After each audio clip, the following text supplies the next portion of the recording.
This is Greg Nowlin, and I'd like to introduce you to the concept of daddy stories. And during this project, we didn't have a silent studio. We have 7 children and 2 dogs, so you may hear background noises and different things. So as a matter of introduction, I was having a conversation at a morning Bible study with a few guys up in Montana sometime back in 2003, and someone suggested that we should let our kids know their heritage. So I actually came up with the idea of daddy stories. I started telling them at bedtime, and they were so popular I figured I needed to get them down on paper as soon as possible to make sure that they lived on. So by telling these stories, I want to let you know of the wonderful heritage that you all have that was created by your Grandpa Jim Nowlin, Grandma Diane Nowlin, Great-Grandpa Merlin Voller, Great-Grandma Mabel Voller, Great-Grandpa Orville Nowlin, and Great-Grandma Betty Nowlin, who of the 4 grandparents is the only one still living, and she is 97.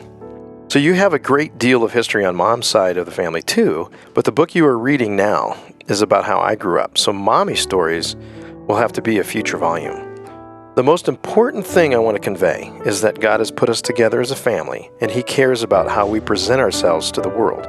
Always remember that you are Nowlin boys or Nowlin girls, at least at the time that I record this, and that we always want to ask God what He wants for our lives, and then live that out in obedience. Always know I love you all very much, and I can't wait to see how God will pass this legacy on to your kids.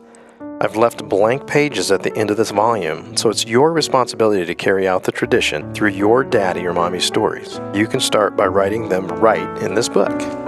Most of the stories here are about the things that happened to me by myself or with my brother Jeff.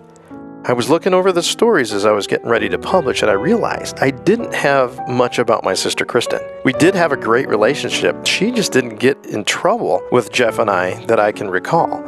So, if you feel she's missing in most of these stories, she was just the best behaved out of the 3 of us kids and didn't have many flaws to help you learn from her mistakes.